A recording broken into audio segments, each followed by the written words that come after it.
DeepSeek est devenu un tel phénomène qu'il est utilisé à l'échelle mondiale et qu'effectivement il est tellement pratique et tellement professionnel dans ce qu'il génère que j'ai décidé de faire une vidéo complète où je t'accompagne de A à Z sur la création du prompt, sur la mise en ligne, jusqu'à tout ça. Donc il va y avoir pas mal d'étapes entre les deux. Je t'invite vraiment à suivre complètement cette vidéo. Mets bien tes écouteurs, ça pourrait être très utile. Donc c'est parti. Premièrement, on va analyser le site que j'ai généré qui va nous servir d'exemple pour cette vidéo. Donc le site est très simple, ça s'appelle Drive Easy. Comme on peut voir, la charte graphique est très bien faite. Tout a été parfaitement généré. On a quelque chose qui est super agréable à voir. Néanmoins, seul défaut, c'est qu'effectivement, pour DeepSeek, une BMW est une Audi et un Range Rover est une Volkswagen. Voilà, c'est la seule chose que j'ai eu à dire là-dessus. C'était un petit peu moyen, mais bon, rien ne nous empêche de changer les images. Du moins, on a quelque chose qui est agréable et qui est super fluide, c'est clair, ça donne envie. Les foires aux questions fonctionnent, il y a des effets, c'est super sympa. Mais avant ça, on va devoir aussi ajuster pas mal de choses. Parce qu'effectivement, j'ai pas envie de vous faire un tuto sous Next.js, vous apprendre Recent, vous apprendre tout ça pour le moment. Je vais simplement me caler vraiment sur ce que tout le monde peut faire globalement, du HTML et de la mise en prod pour avoir au moins un site vitrine. Ça va faire pour les particuliers, pour les entrepreneurs qui veulent au moins une identité visuelle en ligne. Première étape, on va aller sur mon petit fichier ici. Alors, donc le tutoriel pour DeepSeek, comme on est ici, la première étape, ça va être l'analyse. Effectivement, avant de soumettre une idée à notre intelligence artificielle, on va devoir définir l'outil qu'on va utiliser. Pour ça, ChatGPT fait amplement l'affaire. Il n'y a pas besoin d'aller voir n'importe quelle IA la plus performante du monde. Tout IA est capable de vous faire un prompt. Il faut simplement bien lui expliquer dès le départ. Donc l'étape 1, l'analyse, on prend ChatGPT. L'étape 2, elle est super importante et c'est ce qui va vous permettre justement de générer le prompt parfait. C'est les attentes par rapport à DeepSeek. Il faut savoir que c'est une IA qui fait que du HTML pour le moment. Donc pour améliorer votre prompt, bien entendu, précisez-lui que dans le contexte, on a besoin d'une IA qui va travailler sur du HTML, etc. Donc c'est ce qu'on va voir après. L'étape 3, ça va être la conversion. Donc obtenir un prompt au format Markdown. Markdown, c'est quoi? C'est tout simplement un prompt qui va avoir des hashtags, des tirets pour les règles et les sous-titres. Donc ça, c'est notre prompt par défaut. On va le lire ensemble rapidement. Tu es une intelligence artificielle qui permet de créer n'importe quel projet uniquement en HTML, même si voilà, il le sait DeepSeek, mais on lui rappelle bien. Ton objectif est de me fournir un prompt de qualité au format Markdown. Là, je me suis même trompé, j'ai mis Markdown, mais c'est pas grave, on corrigera. Copiable à fournir à une intelligence artificielle afin de me fournir un site web complet. Donc là, on a le rôle au-dessus, le contexte juste en dessous, et ensuite les prérequis, on lui fournit sous liste. Donc voici les prérequis. Notre site web doit être impérativement responsive, blablabla, mobile first. Là, je lui ai précisé pourquoi, c'est super important. C'est pour la navigation.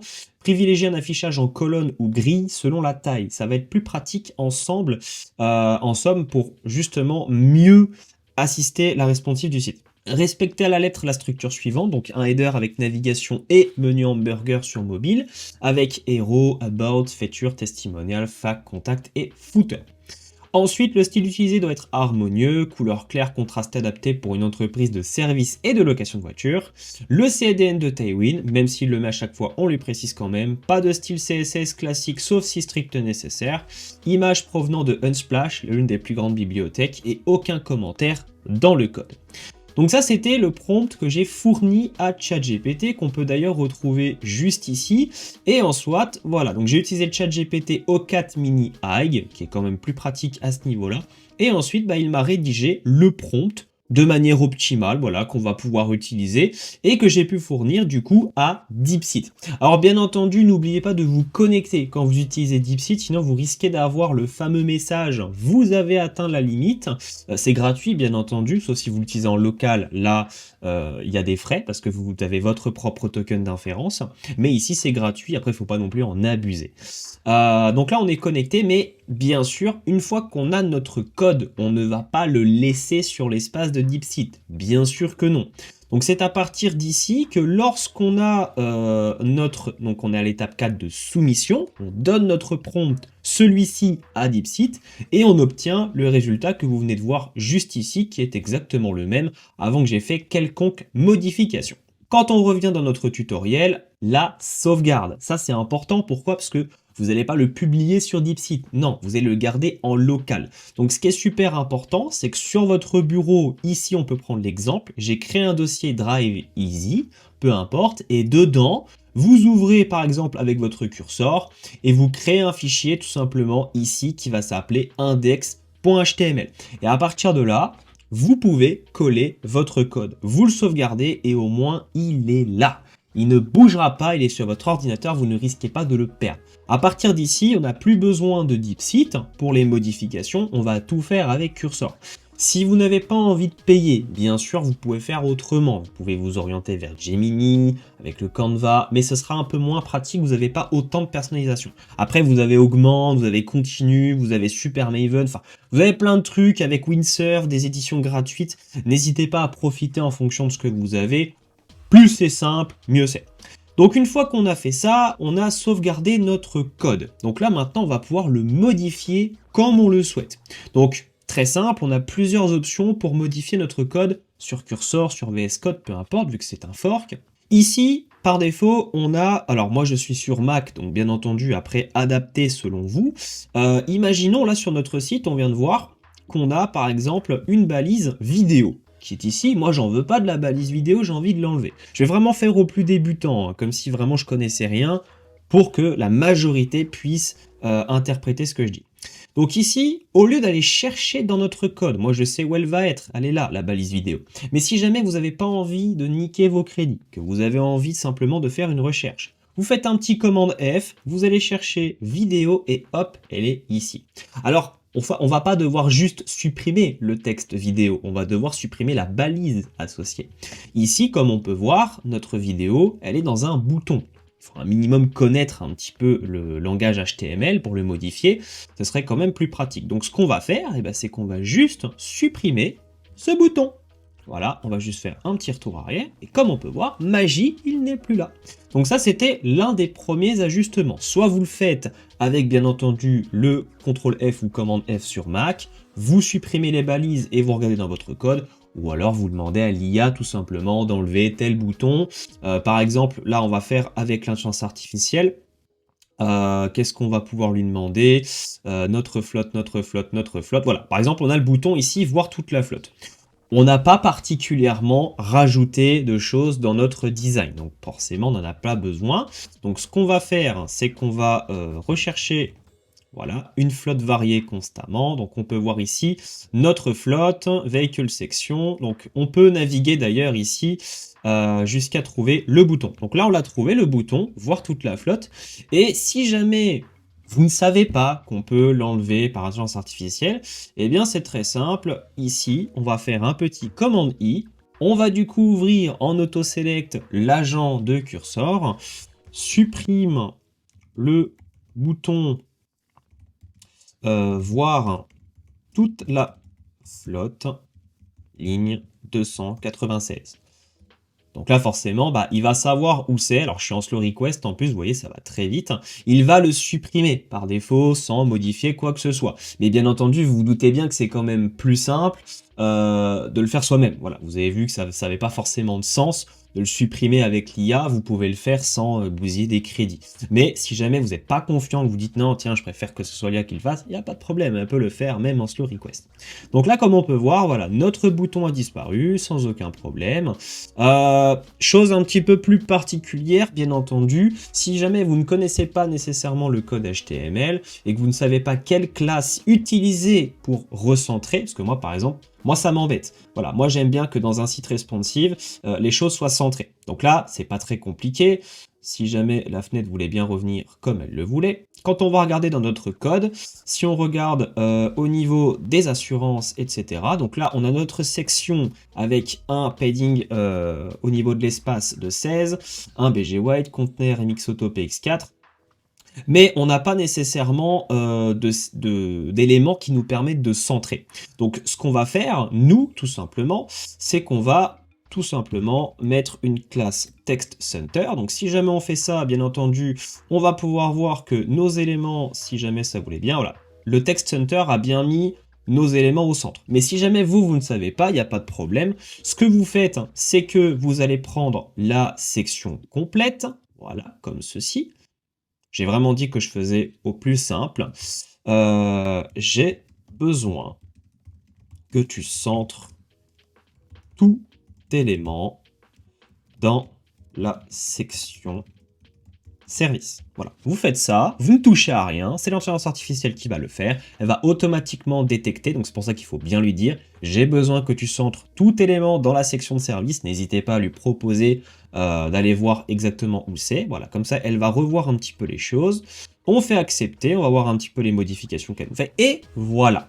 Elle nous a recentré nos éléments, c'est parfait. Donc après, bien entendu, le reste, vous connaissez un petit peu la chanson. J'aurais beau vous montrer toutes les modifications du monde sur cette page, ça ne fera pas ce que vous souhaitez. Voilà, moi, je peux vous montrer l'exemple de comment on fait avec Cursor, vous montrer comment on versionne avec Git, comment on déploie sur un hébergeur, mais après, ça va être en fonction de vous. N'hésitez pas à demander à l'intelligence artificielle de dire, tiens, modifie ça, supprime ça, etc. Vu qu'on est dans un fichier HTML simple, par défaut, retirez tout ce qui est les newsletters. Là, vous pouvez demander à l'IA, retire la newsletter, retire le formulaire de contact parce que vous n'avez pas de back-end. Donc forcément, vous n'avez pas de logique, vous n'utilisez pas Next.js, ni Recent, ni PHP. Là, on va utiliser Netlify qui est un peu dans cette vidéo comme la première, mais en version plus poussée, pour vraiment que vous puissiez voir chaque étape, comment on va la faire. Donc là, imaginons qu'on a fini notre site web. On va pas faire comme la première fois, où on a tout simplement envoyé notre fichier sur Netlify. Non, on va versionner notre code pour que ce soit plus simple lorsque vous voudrez faire une modification. Donc sur Cursor, là, on va supposer qu'on a fini.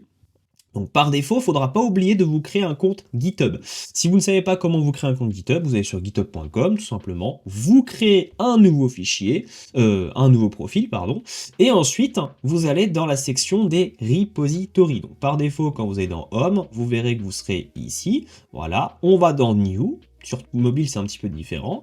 On va renommer un repository. Donc là, ce qu'on va faire, c'est qu'on va l'appeler Drive Easy. Voilà, on va le mettre en privé, on n'a pas besoin de le mettre en public, on fait Create Repository, et une fois que c'est fait, vous aurez cet écran-là. Donc maintenant, comment on fait pour pouvoir mettre notre code sur GitHub? On a juste un index, mais ça suffira pour faire de l'auto-version. Ici, on a quelques indications qui sont là. Donc par défaut, vous copiez la première commande qui est git init. Ensuite, une fois que vous êtes là, vous avez votre fichier qui est là, index.html, et votre folder qui est ouvert, c'est important. On va sur ce petit bouton ici, donc c'est pas le premier, c'est le deuxième. Ça va vous ouvrir le terminal intégré automatiquement. Vous collez votre commande, commande V, CTRL V, comme vous voulez. Vous avez git init. Vous faites ceci, donc là pour l'instant, initialised un petit git repository. Qu'est-ce que ça va faire tout simplement? Eh bien, on va aller regarder ça ensemble. Ça va vous créer un point Git ici, pour justement pouvoir ajouter tout ce qui est nécessaire pour sortir votre code et l'envoyer. Ensuite, on va faire un petit git commit -m first commit. Donc là, hop, on met ceci. Pas besoin. Toc, toc, toc, toc, toc. Qu'est-ce que j'ai oublié? Ah oui, j'ai oublié une chose très importante. On va d'abord remodifier l'URL ici. Voilà, git remote add origin. Donc là, c'est pour simplement lui préciser. Alors oui, ne suivez pas l'ordre précis qui est indiqué parce que sinon, ça ne marchera pas chez vous. Vous mettez un git init, voilà, pour mettre le dossier. Vous mettez git remote add origin, tac, tac, tac. Ensuite, là, on peut mettre un git commit, -first commit ici. Voilà, comme ceci. Qu'est-ce qui me dit untracked? Ah oui. J'ai oublié la fameuse commande. Vous voyez, même moi, je fais des bêtises. On fait d'abord git add, point. Oui, parce que si j'essaye de committer sans mettre les informations, ça risque pas de marcher. Donc, git add, point, vous sélectionnez tout, voilà. Et ensuite, vous mettez git commit, je vais le mettre à la main, -m, ajout de l'index, voilà, vous faites ça. Et là, ici, une fois que vous êtes là, vous avez le git push-u origin main. Vous le mettez là, hop, toc, comme ceci. Et là, en fait, ça va pousser votre code. Je suis désolé pour les erreurs que j'ai fait, mais bon, des fois, quand on ne maîtrise pas toujours, enfin, c'est même pas qu'on maîtrise pas toujours, c'est que de temps en temps, on va tellement vite qu'on fait des bêtises. On actualise cette page, voilà, et là, on peut voir qu'on a notre index. Pas besoin du DStore, on s'en fiche, ça, c'est simplement un fichier qui a été pris avec, il n'est pas obligatoire. Une fois qu'on a notre index, c'est tout simple. Maintenant, on n'a plus qu'à se rendre sur une plateforme d'hébergement. Donc, je vous explique juste avant l'intérêt de pourquoi j'ai fait ça. Si jamais vous perdez votre fichier, au moins vous savez qu'il est sur GitHub. Vous pouvez faire une pull request à n'importe quel moment pour récupérer votre code. Et pourquoi je fais de cette manière, contrairement à la première que je vous ai présentée? Tout simplement parce qu'à chaque fois que vous pousserez une modification, eh bien vous allez pouvoir auto-déployer sur l'hébergeur en même temps. Je vous prends un exemple. On va d'abord déployer et je vous montrerai les avantages après. Donc là, on va fermer ça, on va fermer DeepSeek, on n'en a plus besoin. On va fermer Excalibur pour le moment, on n'en a pas besoin. Et on va ouvrir Netlify. Voilà, donc Netlify, on se connecte, etc. Et là, du coup, on va faire Add New Site. Donc on va faire Import an Existing Project, voilà. Ensuite, on va sélectionner GitHub. Et là, en fait, il va vous ouvrir, du coup, votre profil. Donc là, vous allez juste devoir saisir Drive Easy, celui que vous avez mis. Voilà. Donc là, Team App Creator, Site Name, je sais pas, on va y mettre Drive Easy. Voilà, ici. Alors, Site Name is not available. C'est sûr que, oui, il sera recommandé d'avoir un nom de domaine personnalisé. Sinon, vous allez risquer de pas forcément avoir le nom que vous voulez. Et ça finira par .netlify.app. Mais ça, c'est un détail supplémentaire. Pour le moment, ce qu'on veut, c'est simplement le mettre en ligne. Drive Easy website, on s'en fout, on met ça, voilà, il est disponible. Base directory, build command, publish et fonction, on n'en a pas besoin. Donc là, on fait deploy site easy website.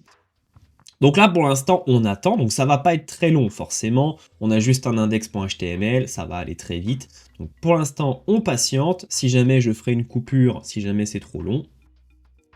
Voilà, donc là notre site a été mis en ligne, très simplement. Si on fait Open Production Déploie, on voit que notre site est bien là, on n'a plus le bouton vidéo qui est là, on a bien nos petits éléments et nos textes qui ont été centrés, donc c'est parfait. Premièrement, notre site a été généré via DeepSeek, on l'a modifié via Cursor ou toute autre partie. Vous le réimportez, de toute façon vous aurez besoin de l'IDE pour le mettre en ligne ou de la ligne de commande. Mais c'est quand même plus facile via l'IDE. Et ensuite, vous avez juste besoin d'un compte GitHub, le pousser et le résultat est là. Maintenant, je vais vous montrer les avantages de pourquoi on a utilisé GitHub pour le faire. Ça aurait pu être Git, enfin, il y en a plein qui existent. Alors, là, maintenant, ce qu'on va faire, c'est qu'on va tout simplement tuer ce terminal, on s'en fout, et on va faire une modification.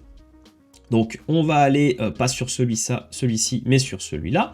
On va vouloir supprimer, par exemple, quelques informations. Donc là, si on va dans Accueil, c'est là, nos véhicules, services, témoignages, contacts, réservé. Par exemple, le bouton réservé, on ne le veut pas en haut. On va devoir le modifier. Par défaut, comme tout à l'heure, il est ici, mais si jamais vous ne le trouvez pas, commande F, réservé, et il va vous lister en fait où elles sont. Donc là, par défaut, attention, chose essentielle, on veut supprimer le bouton réservé, mais il ne faut pas oublier qu'il y a le menu mobile et il y a le menu desktop. C'est pour ça qu'il faut vraiment faire attention à tout. Donc si jamais vous n'avez pas envie de le faire vous-même, et bien là c'est pareil. On va sélectionner notre header parce qu'on sait qu'il est dans le header. Voilà. On va faire un commande I, c'est pour lui donner du contexte. C'est pas obligatoire, mais sinon vous risquez d'avoir peut-être une modification accidentelle. Et on va lui dire supprime le bouton réservé du header et aussi du menu mobile. Tout simplement, on fait rien de plus, il va le modifier, donc là on peut voir normalement qu'il va supprimer le bouton ici et celui-ci. On patiente, voilà, c'est parfait. On fait accepter, on va vérifier, notre bouton réservé a bien disparu. Si on passe en mode responsive, il a bien disparu également aussi. Pourquoi? Parce qu'on n'avait pas nécessairement envie de doubler là et là, ça faisait un petit peu bête. Et donc du coup, on a fait une modification. Comme vous pouvez voir, notre fichier maintenant c'est marqué M pour modifier. Donc, forcément, on n'a pas notre document qui est à jour du côté de GitHub. Donc là, ce que je vais faire, c'est que je vais me mettre sur du côté de Netlify, ici, pour que vous puissiez voir, voilà, on va se mettre sur Site Overview, dans Production Déploie, pour que vous puissiez voir l'avantage de Git.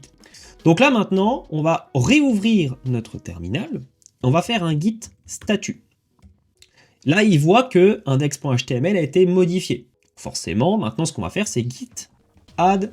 Voilà, pour ajouter tous les fichiers par défaut. On fait git commit-m, on ouvre un guillemet, suppression d'un bouton réservé. Il est important quand même de mettre des bons textes au niveau des commits, ne mettez pas n'importe quoi, ça reste quand même votre fichier pour que vous sachiez justement ce que vous avez fait et ce que vous n'avez pas fait. Et en fait, l'avantage de versionner votre code sur Git, hein, ce qui est une bonne pratique pour tout, hein, n'importe quelle société versionne son code, parce que si jamais vous faites une bêtise, ou je sais pas, vous avez fait 5 commits et un truc que vous dites, mince, j'ai tout supprimé, j'ai fait un truc pas bon, et ben vous pouvez demander à revenir sur un ancien commit, ça va récupérer tout l'ancien code, et c'est tout l'avantage de le backup au niveau de GitHub. Donc là on fait ça, git commit-m, et là tout simplement on fait un git push.